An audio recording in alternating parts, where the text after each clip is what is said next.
Olá, boa tarde, meus queridos. Hoje, na nossa aula de língua portuguesa, iremos trabalhar o tema variação linguística, variedades regionais. Pegue seu livro de português, abra na página 52 e vamos acompanhar o conteúdo. Variação linguística. O que é variação linguística? É o movimento comum e natural de uma língua, que varia principalmente por fatores históricos e culturais. Modo pelo qual ela se usa sistemática e coerentemente de acordo com o contexto histórico, geográfico e sociocultural no qual os falantes dessa língua se manifestam verbalmente. É muito importante compreender a variação na língua. O entendimento da variação linguística evita o preconceito contra aqueles que falam diferentemente, além de nos proporcionar mais conhecimento e bagagem no que diz respeito a todos os aspectos da nossa história. No nosso país, é bem fácil notar a variação linguística quando, por exemplo, comparamos o português falado no sul do país com aquele que é falado no Nordeste, no Norte, no Centro-Oeste ou no Sudeste. Agora, vamos lembrar que na aula passada, tá? Na aula da última quinta-feira, nós trabalhamos o fenômeno da variação linguística e vimos que há diferentes modos de falar uma mesma língua. Agora vamos observar como determinada variedade regional pode ter papel significativo na caracterização das personagens de um texto literário.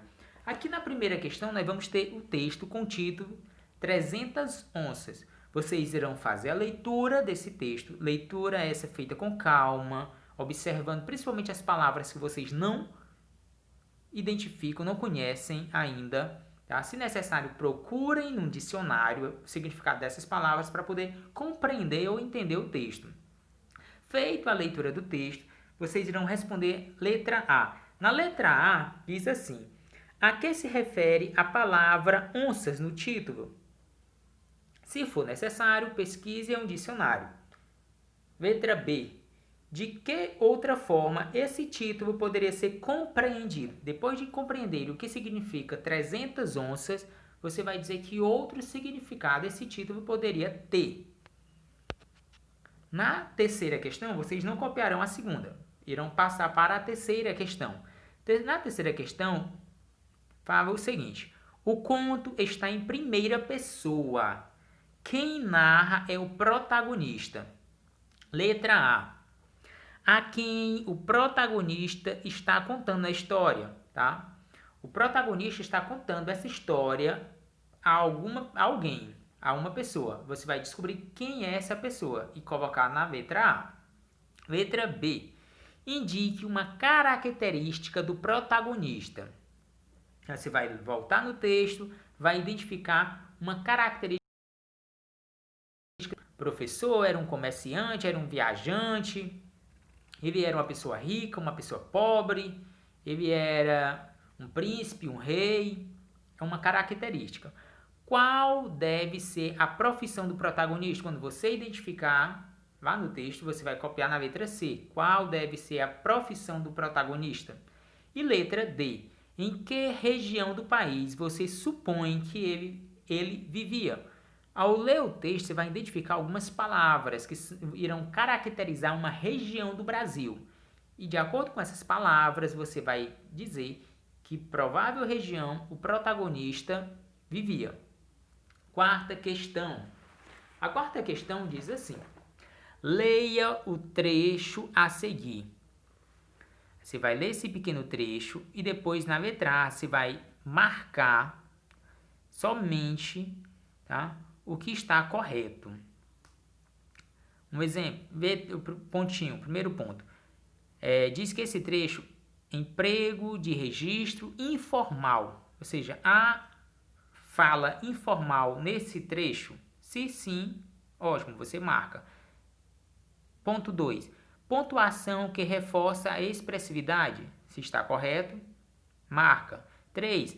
Ausência de pontuação? Essa é de graça. Quando você observa, já dá de perceber que esse trecho está cheio de pontuação. Ou seja, esse terceiro pontinho não está de acordo. Ou seja, você não vai marcar. E assim você vai ver os próximos até chegar no sexto. Vai copiar somente os que estão corretos. Letra B. Justifique as alternativas selecionadas com trechos do texto. Tá? Você vai justificar o que você marcou como correto e escrever pedacinhos dele, certo? Quinta questão diz assim: a expressão tirão seco no coração, não significa que a personagem levou um tiro de fato, mas que teve um sobressalto, uma sensação de dor no peito provocada por um problema inesperado. O que aconteceu com o protagonista que deixou ele preocupado?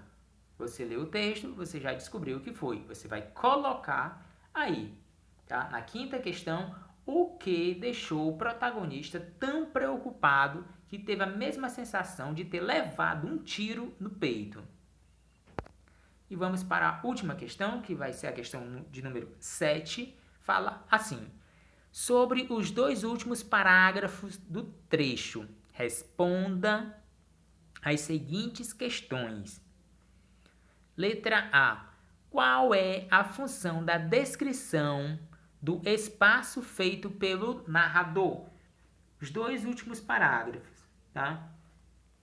Ele diz assim: parecia que eu estava vendo o lugar da cesteada, o banho, a arrumação das roupas nos galhos e em cima de uma pedra a gaiaca e por cima dela o cinto das armas. Tudo, vi tudo. Letra B. O narrador consegue resolver o problema que o afligia? Justifique sua resposta. Quando você lê a parte final do texto, os dois últimos parágrafos, você irá conseguir responder a letra B também. Tá? Aí vem aqui, note aí, bem embaixo da sétima questão, tem uma observaçãozinha. O registro de determinada variedade linguística pode ter uma função fundamental no texto literário quando corresponde à fala de uma personagem, ajudar a compor suas características e a apresentar informações sobre o grupo ao qual essa personagem pertence. Leia o texto quantas vezes for necessário, entenda o texto, depois copie a atividade e responda. Quando terminarem de responder a atividade, tire uma foto e me mande. Lembrando que eu vou estar esperando essa foto até 5h30 de hoje, dia 30 de junho.